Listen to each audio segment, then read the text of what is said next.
सबसे पहले हम बात करेंगे बिहार में सियासी हलचल की, क्योंकि बिहार में सियासी हलचल बढ़ चुकी है। चिराग पासवान आज मिशन बिहार का बिगुल बजाने वाले हैं। आज उनकी आरा में है चुनावी सभा। इसे उन्होंने नाम दिया है नव संकल्प महासभा। जी हां, चिराग आज कुछ वादे कर सकते हैं। बिहार में विधानसभा के चुनाव में लोकसभा चुनाव के फॉर्मूले के आधार पर ही एनडीए में सीट बटेगी, ऐसा कहा जा रहा है। जेडीयू बीजेपी से ज्यादा सीटों पर चुनाव लड़ सकती है। खबर यह है कि जेडीयू 243 में से 102 से 103 सीटें, जबकि बीजेपी के पास 102 या 101 सीटें हो सकती हैं कि वो चुनाव लड़े।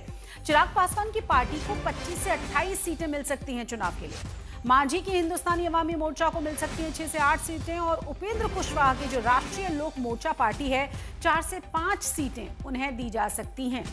हालांकि अभी फॉर्मूला तय नहीं किया गया है, लेकिन कहा जा रहा है कि लोकसभा में जो फॉर्मूला था उसी आधार पर, उसी फॉर्मूले के हिसाब से इस विधानसभा के इलेक्शन को भी लड़ा जाएगा। तो बहुत ही महत्वपूर्ण चिराग पासवान की इस रैली को बताया जा रहा है। कहा जा रहा है कि यहां से वो राज्य में राजनीति की चुनावी बिगुल की शुरुआत करने जा रहे हैं।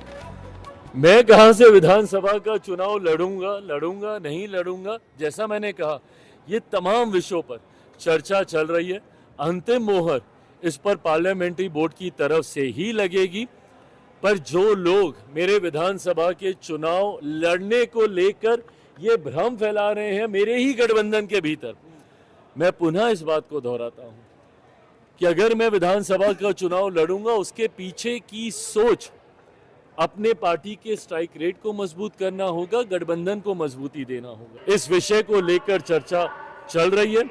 जो लोग गठबंधन के भीतर दरार डालने की सोच के साथ भ्रमित करते हैं कि भैया मैं आ रहा हूं और मेरी कुर्सी के ऊपर निगाह है, कतई ऐसा नहीं है।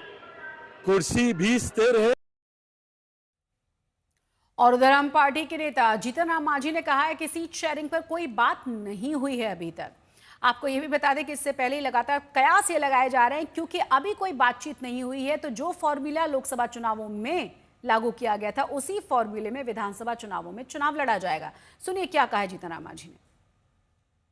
आप लोग जो समझिए, हम लोगों का सीट पर किसी प्रकार का कोई बात नहीं हुई है, और एनडीए में सीटों के लिए बंटवारा के लिए कोई हिच नहीं है। जुलाई के महीना में या उसके पहले बाद में, यानी कि अगस्त तक जारी सीटों का हम लोग निपटारा कर लेंगे। अब सबको लड़ने लायक, जीतने लायक सीटें मिलेगी। हम लोग तो समूचे 242 सीट पर हम लोग चुनाव लड़ रहे हैं, क्योंकि लड़ना भी है और लड़ाना भी है। हम लोगों को एनडीए को जिताना है और नरेंद्र मोदी जी को हाथ को मजबूत करना है। डबल इंजन की सरकार बने, उसकी चिंता हम लोगों की।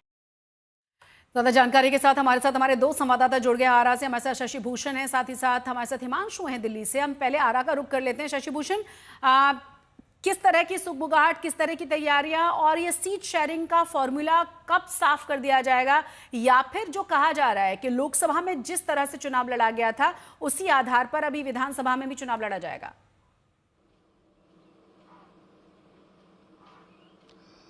देखिए, जीतन राम मांझी के बयान पर अगर गौर करें तो शशि, तो उनका ये कहना है कि जुलाई और अगस्त के महीने में तस्वीर सीट शेयरिंग या मतलब सीट बंटवारे को लेकर के साफ हो जाएगी, लेकिन अभी कोई बैठक नहीं हुई है। चिराग पासवान के लिए आज का दिन बेहद खास है, क्योंकि आज हमारी मौजूदगी आरा में है और चिराग पासवान यहीं के मतलब आरा के रमना मैदान से शंखनाद करने वाले हैं। पिछले दिनों हमने देखा था प्रधानमंत्री नरेंद्र मोदी ने जो कार्यक्रम उनका आयोजित हुआ था विक्रमगंज में, उस कार्यक्रम को शाहाबाद से शंखनाद के तौर पे लिया गया था।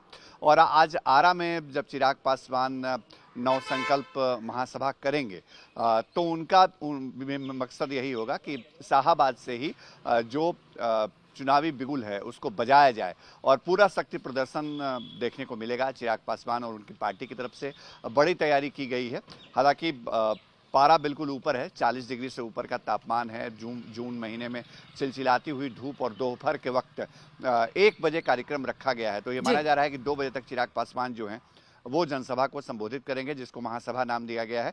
वहां से कौन सी बातें कहते हैं, कैसा शक्ति प्रदर्शन होता है विरोधियों के लिए और साथ ही साथ सहयोगियों के लिए, क्या मैसेज होता है, उस पर सबकी नजरें टिकी हुई हैं। शशि। बिल्कुल, शशि बने रहे। अब हमारे साथ हिमांशु का रुख करेंगे। हिमांशु, कहा तो ये जा रहा है कि अब महागठबंधन की भी बात करें तो सीट वॉर वहां पर भी शुरू हो चुका है और टेंशन बढ़ गई है तेजस्वी की।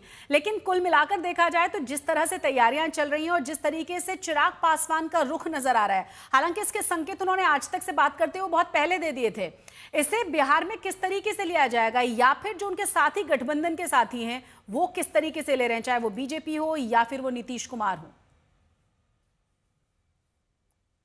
देखिए, सबसे बड़ी बात यह है, चिराग पासवान की जो पॉलिटिक्स है वो जो है वो टेक्टफुली करते हैं, प्रेशर की पॉलिटिक्स करते हैं।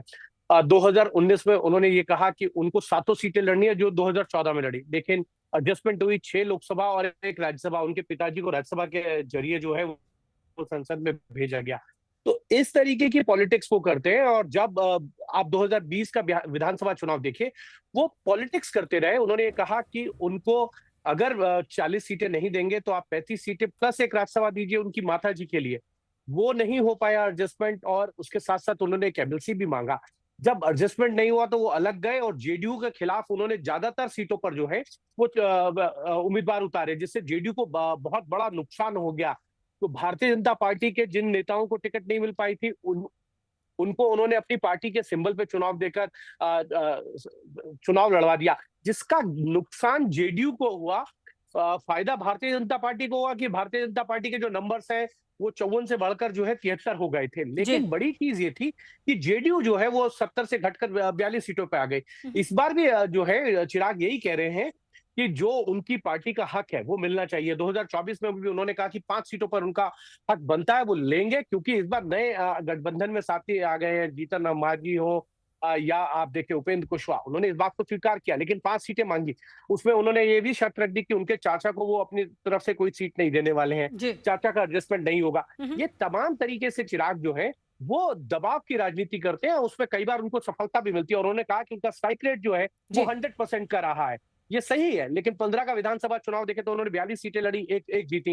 134 सीटें उन्होंने 2020 में लड़ी, 1 विधानसभा सीट जीती। तो ये भी एक विधानसभा में उनका परफॉर्मेंस है। जब वो एनडीए के साथ रहते हैं, नीतीश कुमार जिसमें होते हैं, तो उनका परफॉर्मेंस का जो रिकॉर्ड है वो बढ़कर आता है।